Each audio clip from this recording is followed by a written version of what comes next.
ভারতীয় জনতা পার্টি কাশ্মীরের মুসলমানকে প্রাণ দিয়েছে, প্রাণ দিয়েছে। এই নেলিতে কংগ্রেসের সময় ৬০০০ রে কতল করা হয়েছে, খবর লই নেলি নেলি তো তারও আসাম, আসাম রানি নগাঁও যাইতে পাওয়া যায়, ইলেকশনের বাকি আছে, যাই না আপনারা একবার ও রাস্তায় গেলে, রাস্তাও বিজেপি বানাই দিছে, ও আফলং হইয়া গেলে 0 পয়েন্ট থেকে উঠলে নেলির থেকে বিকালে ঘুরিয়ে যাবো, আবার যাইন একবার। ৬০০০ মুসলমানরা কাটছে কংগ্রেসের রাজত্বের, খবর লই। আর আজকের দিনে যখন অবৈধ নাগরিকরা এসে আপনার জঙ্গল, আপনার মাটি দখল করে, ওইখানে যদি একটু উচ্ছেদ হয়, কংগ্রেসে হয় উচ্ছেদ করিলি না, তোরা তো জিন্দিকে উচ্ছেদ করিলি, তো আমরা তো বাংলাদেশে খালি আমার মাটি, আর এই মাটি কিন্তু আমার নিয়ে এখলা, আপনার নানি, এই মাটি আমার নিয়ে এখলা, আপনার নানি, আপনার আশা করি আপনার সলরা দৌড়াইরা খাইরা আইরা, ওই যে সামনের মাটিটা আমার নি, মাটি পিডাব্লিউডির মাটিটা, আমি সরকার আমার নেই, আপনারও তো মাটি, ওদের আপনি যাই না। এই মাটি যদি বাংলাদেশে কেউ বই যায়,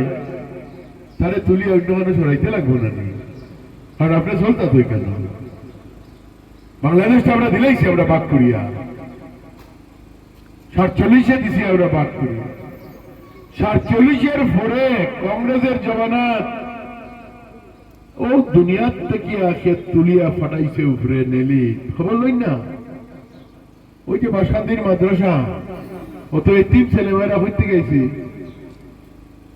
উপরওয়ালা উপরে থেকে আটকা ফেলাই দিয়েছেন, ফাললে তো বেডটা দিয়ে শুনশুন হয়ে গেল না, উপরে থেকে ফেলাইছেন নি, মা বাপ আসিল তারারও, আব্বা আম্মি আসিল তারারও, সব রে কুতল করছে কংগ্রেসের জমানা। বাচ্চাগুলো যাইতো কই, জয়েন্ট ডিভেন গিয়া আঠিয়া যেতে পারবা, আঠিয়া যেতে পারবা, আর খালি বিজেপির গায়ে লিতা হিন্দুর দল, আর হিন্দু মানুষ নানি, হিন্দুর দল বলা হইল, হিন্দু মানুষ নানি, আমার দল হয় না এখানে, মুসলমানের দল হয় না এখানে, ওই তো আস্তে আস্তে ওর গত ইলেকশনে ভোট দিয়েছিল, আমি যতবার এমএলএ দাঁড়াই দাদা, আমার বাগাবাজার সপ্তগ্রাম, আমার এখানে ওই আমরাঘাটের ভিতরে জায়গা আছে, এখান থেকে মুসলমান ভাইরা ভোট দেয়, আমার আজকের থেকে দেয়, পয়লা হয়তো 2000 হয়েছে, 4000, এরপরে আজকের দিনে 8000, 10000, গত ইলেকশনে তো একবারে বাড়িতে মনে হয় আর কেউ রয়েছে না, সবে ভোট দিচ্ছে। আমি আমার গত ইলেকশনে, লোকসভার ইলেকশনে দল আইতে গিয়া প্রায় 65,000 কত ভোটে আমি লিড করছি। আপনারাও দেন নাই রকম, আপনার প্রতিনিধি যাতে জোরগোলায় হইতে পারে যে আমি কেন হিন্দু মুসলমান না, আমি আমার ভোটারের ভোট পাইয়া, আমার মানুষের ভোট পাইয়া, আমার উদারবন্ধের জনতার ভোট পাইয়া আমি জিতছি। ও কথা হওয়ার অধিকার দেন, যেরকম আমি কই, প্রকাশ্যভাবে হই, আজকে হয়ে যাইয়া যে আমি যে লোকসভা গেছি, আপনারা আমার দলরে জিতাইয়া পাঠাইছেন, দলে আমার প্রার্থী দিয়েছেন, আমি হিন্দু মুসলমান খ্রিস্টান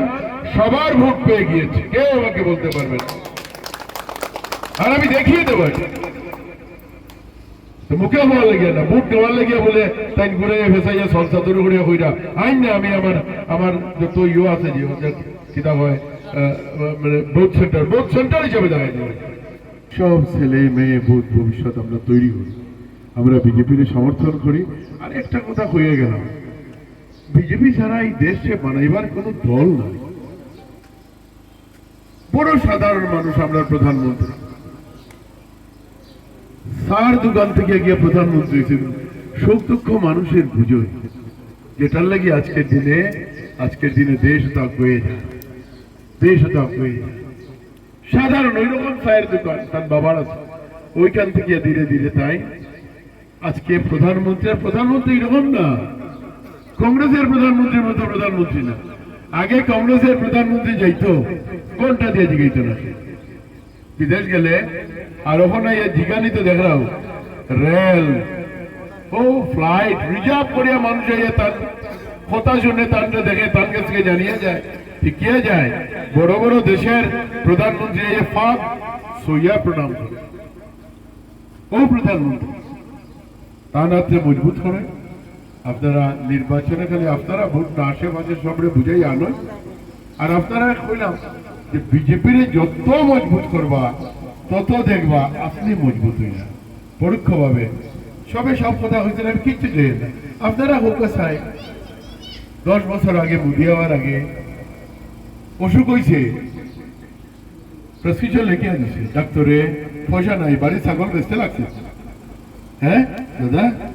তাইলে বাড়ি বন্ধক দিতে লাগছে না করিয়া হইতো না আমি 40 বছর থেকে রাজনীতি করিয়া তখন সবের বাড়ি 5 লাখ টাকা চিকিৎসার লেগে যাই শিলচর মেডিকেল কলেজ প্রত্যেক মাসে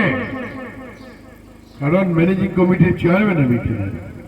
প্রত্যেক মাসে 3 কোটি 60 কোটি টাকার রিইম্বার্সমেন্ট মোদিজি এখন শিলচর মেডিকেল কলেজ আর এর মধ্যে 100-র মধ্যে 80 জন মুসলমান পেশেন্ট তারা চিন্তা করে না কিডনি ট্রান্সপ্লান্ট হয় দাদা এখন আয়ুষ্মান ভারত দেশ কই থেকে কই কাজেই আমি আমার আরো 2-একটা সভা আছে দেখতে লাগবে বড় ভালো লাগছে মাসুক সাহেব বড় ভালো লাগছে বুঝো তো আমরা জিতবো উপরওয়ালার দোয়া থাকবে কিন্তু আপনার নেতৃত্বে তারা আইসই আর আপনি মন্ডলে জানাইয়া মন্ডলের সভাপতি তার মন্ডলে এতজন মাইনরিটির মানুষ নিজের ব্যবস্থায় এই সময় দিছই দলের আলোচনা করা তাইছই এমন না যে না দেখাইবার লেগে আইছই যে আমি বা ওটা লাগাই লিছি আর বিজেপি হয়ে গেছি ভোট দেওয়ারও সেই জীবনের সময় মতো এটা না আমরা যখন রাজনীতি করি তো আমরা আইলে পরে বুঝি একজন মানুষকে দেখলে বোঝা যায় সে দলের ভোট ওকে দিত না বুঝা যায় না দাদা আর না বুঝলে চুল ফলাই দিলাম এক সময় চুল আপনার আছে চুল ফলাইছি বুঝছি জনতা পার্টির মাধ্যমে দেশকে মজবুত করার লেগে তারা আইসে আপনারা আমার বক্তব্য শেষ করার আগে আবার সালাম প্রণাম নমস্কার আপনারা সব উপরওয়ালার দোয়ায় ভালো থাকুন সুস্থ থাকুন আস্থা গ্রাম হইল সপ্তগ্রাম মাইনরিটির মানুষ আমি এখানে এমএলএ আসলাম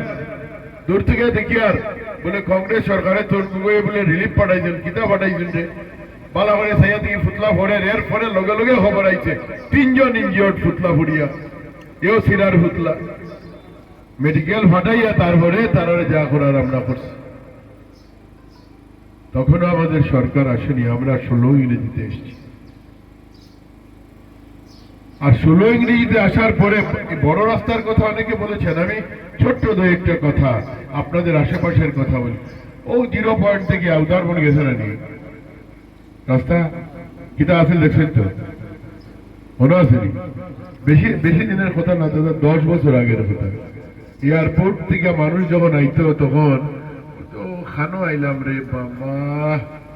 কারণ খবরও দরিয়া হইতো খানো আইলাম রে বুঝছো নি যদি কারণ আমাদের তো আসতে হতো আমাদের নেতারা আসতেন এই রাস্তা এখান থেকে আর 4-5 কিলোমিটার গিয়া তখন গাতা আসিল কিনা এখন আমার না করে হইতো না আমি তখন পিডব্লিউডির মন্ত্রী আসলাম আমি এখানে ইঞ্চি জানি